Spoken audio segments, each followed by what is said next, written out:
미나는 새벽 3시 반에 겨우 눈을 떴다. 아이의 숨소리가 옆에서 희미하게 들려왔다. 곁에 누운 아기의 작은 손이 살며시 미나의 손가락을 쥐었다. 그 미세한 접촉이 미나의 마음 한구석을 무겁게 짓눌렀다. 낳지 말았어야 했는데. 속으로 되뇌었지만 그 말은 입 밖으로 나오지 못했다. 그 말이 현실이 되면 자신이 무너질 것을 알았기 때문이다.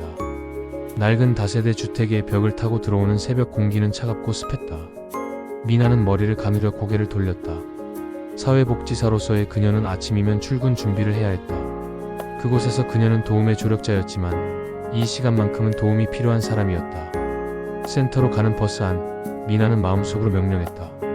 오늘은 웃어야 해. 아무리 힘들어도.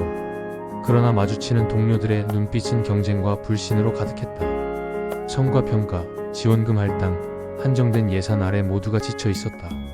지원금은 또 삭감됐어. 내 케이스 어떻게 할 거야? 미나의 상사가 묻는 말에 그녀는 어색하게 웃으며 대답했다. 최선을 다하겠습니다. 그러나 그녀가 돌보는 클라이언트의 얼굴들이 떠올랐다. 자신의 아기와 같은 눈망울을 가진 아이들, 그리고 피곤해 지친 엄마들. 그들을 위해 무엇을 할 수 있을까? 엄마 오늘도 힘들었지? 미나가 퇴근 후 아이를 안으며 속삭였다. 아이의 작은 몸에서 전해지는 따뜻함이 잠시 그녀의 마음을 달래주었다. 하지만 이내 습한 공기처럼 답답함이 몰려왔다. 나는 도와주는 사람이 아니야. 오히려 이곳이 나를 갉아먹고 있어. 미나는 고개를 숙였다. 도움의 현장은 차갑고 계산적이었다. 그 속에선 위계와 권력이 눈에 보이지 않는 벽처럼 존재했다. 그녀의 아이, 그녀 자신, 그리고 그들이 속한 사회. 모두가 서로를 지켜주지 못하고 있다. 2장. 센터 건물에 들어서자 미나의 가슴은 조여왔다. 벽에 걸린 성과 목표와 지원금 현황표가 눈앞에 선명했다. 동료들은 바삐 움직이고 전화벨 소리가 끊임없이 울렸다. 미나씨, 저번 주 케이스 진척 어떻게 돼가요? 내일 보고서 마감이에요. 서둘러 주세요. 목소리마다 냉랭한 긴장감이 맴돌았다. 미나는 책상에 앉아 컴퓨터 화면을 바라보았다. 지원금 한도 초과라는 붉은 글자가 번쩍였다. 머릿속이 복잡했다. 이 상황에서 내가 무슨 도움을 줄 수 있지? 도움이 필요한 사람들보다 도움을 주는 나 자신부터 구해야 하는 건 아닐까? 그녀는 팔을 들어 머리를 감싸 쥐었다. 주변 동료들의 눈빛이 느껴졌다. 힘내라, 잘해야 한다는 말 대신에 너도 못 견디겠지 하는 무언의 판단이 담겨 있었다. 미나, 잠깐 회의실로. 상사의 목소리가 차갑게 울렸다. 회의실 문을 닫고 앉은 미나는 차가운 공기를 들이켰다. 회의 안건은 성과 압박과 지원금 재분배 문제였다. 우리 부서는 매년 지원금이 줄어들고 있어. 미나씨 케이스도 예외가 아니야. 결과를 내야 한다고. 그 말 속에는 숨겨진 위계와 압박이 있었다. 네, 알겠습니다. 미나는 작게 대답했지만 마음속은 허물어졌다. 사실 그녀는 아이를 낳은 이후로 완전히 다른 사람이 되었다. 엄마로서, 사회복지사로서, 그리고 피곤한 한 인간으로서의 경계가 무너졌다. 아이를 위해 이겨내야 해라는 다짐이 점점 나는 누구지? 라는 질문으로 변했다. 이 사회에서 나는 어디에 속해 있을까? 누구도 말하지 않는 그 허상 속에서 미나는 오늘도 외로움과 싸운다. 3장. 미나가 집으로 돌아오자 현관문 앞에서 엄마가 기다리고 있었다. 땅바닥에 떨어진 아이 장난감과 낡은 빨래들이 어지럽게 널려 있었다. 오늘 힘들었지? 엄마는 미나의 어깨를 조심스레 잡았다. 미나는 한숨을 쉬며 고개를 끄덕였다. 응, 지원금 때문에 또 보고서 쓰느라 정신 없었어. 그래도 이렇게라도 애 봐주는 게 다행이야. 엄마의 목소리에는 인정받고 싶은 애틋함과 동시에 숨겨진 피로가 묻어났다. 엄마, 나도 힘들어. 아이 키우는 것도 일하는 것도. 가끔은 나 자신이 너무 작아지는 것 같아. 엄마는 잠시 말없이 미나를 바라보았다. 너는 그래도 노력하는 사람이야. 난 내가 자랑스러워. 그러나 미나는 알고 있었다. 엄마의 말 속에도 왜 힘들어도 버텨야 하느냐는 사회의 요구와 내가 너에게 바란 기대라는 무게가 함께 있다는 것을. 엄마, 나도 인정받고 싶어. 내가 나를 진짜로 봐줬으면 해. 나도 그랬어, 너처럼. 엄마의 눈빛이 흐려졌다. 그래서 널 키웠지. 그때 나는 그저 버티는 것뿐이었어. 둘은 잠시 말없이 서로의 숨소리만 들었다. 가족이라는 이름 아래 쌓인 무수한 애정 결핍과 사회의 차가운 시선이 공간을 채웠다. 미나는 조용히 속으로 다짐했다. 내가 나를, 그리고 내 아이를 지킬 수 있는 길을 찾아야 한다. 미나의 작은 방문은 언제나 살짝 열려있다. 그 문틈으로 들어오는 빛은 늘 부족했고 공기는 무겁고 습했다. 공간은 좁고 천장은 낮아서 숨 쉬는 것도 힘들었다. 엄마는 식탁에 앉아 늘 손가락 끝으로 휴대폰을 두드렸다. 미나가 다가가면 엄마의 눈빛은 짧게 흔들리고 이내 차가워졌다.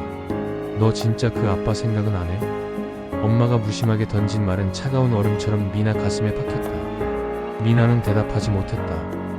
그 아빠는 이미 먼 나라 이야기 같았다. 남자란 존재가 얼마나 허망하고 불안한지 그를 기억하는 것만으로도 몸이 움츠러드는 날들이었다. 그는 처음부터 책임지지 않았다. 아니, 애초에 그런 마음 따위 없었다. 약속은 거짓말, 전화는 끊겼고 편지는 없었다. 그 빈자리만이 미나의 일상을 짓눌렀다. 애 키우는 게 그렇게 쉬워? 너도 좀 노력해.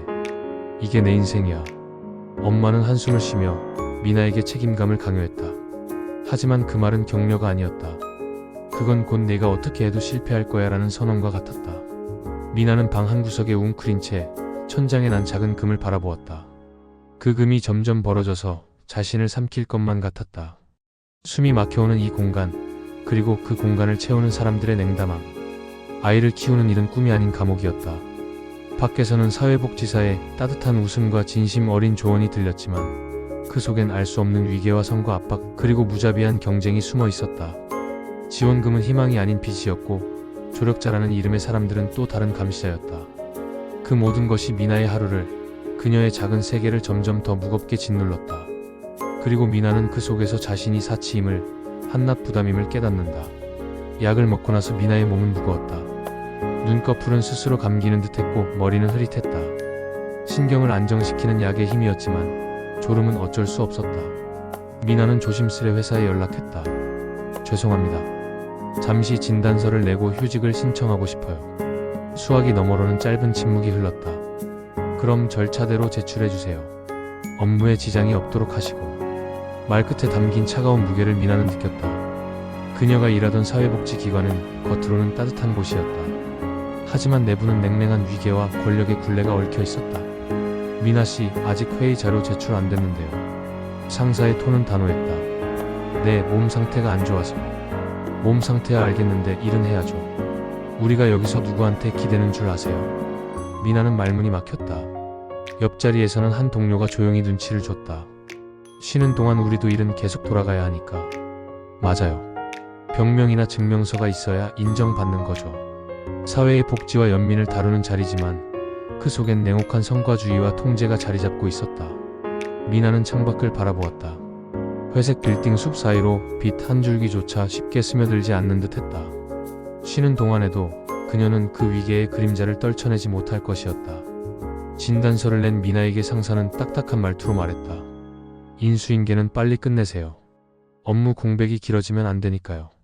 미나는 고개를 끄덕이며 약한 목소리로 대답했다. 네, 최대한 빨리 준비하겠습니다. 상사는 한 발짝 뒤로 물러서면서 덧붙였다. 그리고 무슨 일 있으면 바로 전화하세요. 현장에선 사건이 일어나면 안 되니까요. 그 말에는 묵직한 경고가 담겨 있었다. 쉬는 동안에도 끊임없이 긴장의 끈을 놓지 말라는 의미였다. 절차는 모두 밟으세요. 쉬는 동안에도 연락은 계속 받습니다. 미나는 입가에 가벼운 미소를 띄었지만 마음속 깊은 곳에선 무거운 짐이 내려앉았다. 자신이 잠시 물러난 그 자리가 누군가의 부담으로 남을 것임을, 그리고 자신도 완전히 자유로울 수 없음을 알았다. 이게 현실이었다. 위계질서 속에 묶여 쉴 틈도 제대로 허락되지 않는 디스토피아. 미나가 아이를 바라볼 때마다 가슴 한켠이 짓눌렸다. 죄책감과 무력감이 뒤엉켜 그녀를 조여왔다. 너 그 아이 잘 키워야 해. 미나 엄마의 목소리는 부드럽지 않았다. 마치 명령 같았다. 내가 너 키워줬듯 내가 키워야 해.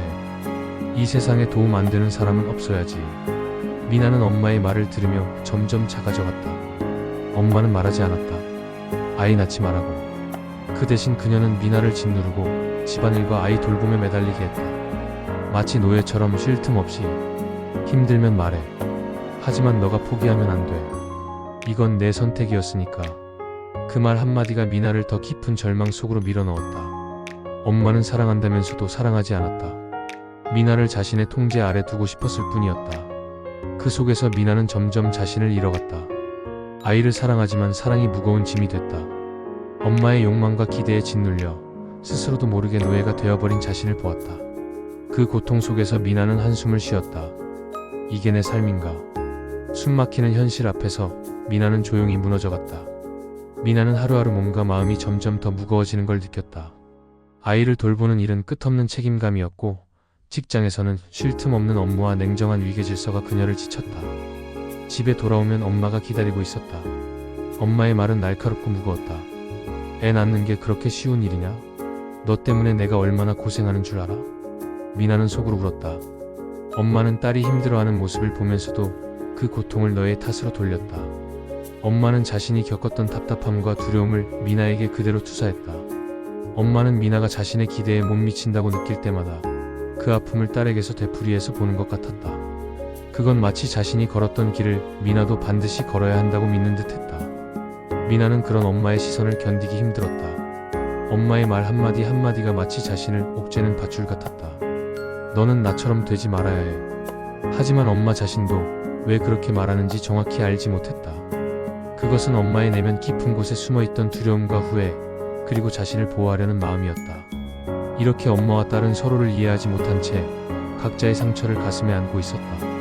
미나는 그 무거운 마음을 조금이라도 덜고 싶어 생각했다. 엄마도 나처럼 아픈 사람이구나. 그래서 나를 붙잡는 거구나. 그 깨달음이 미나에게는 작지만 소중한 위로가 되었다.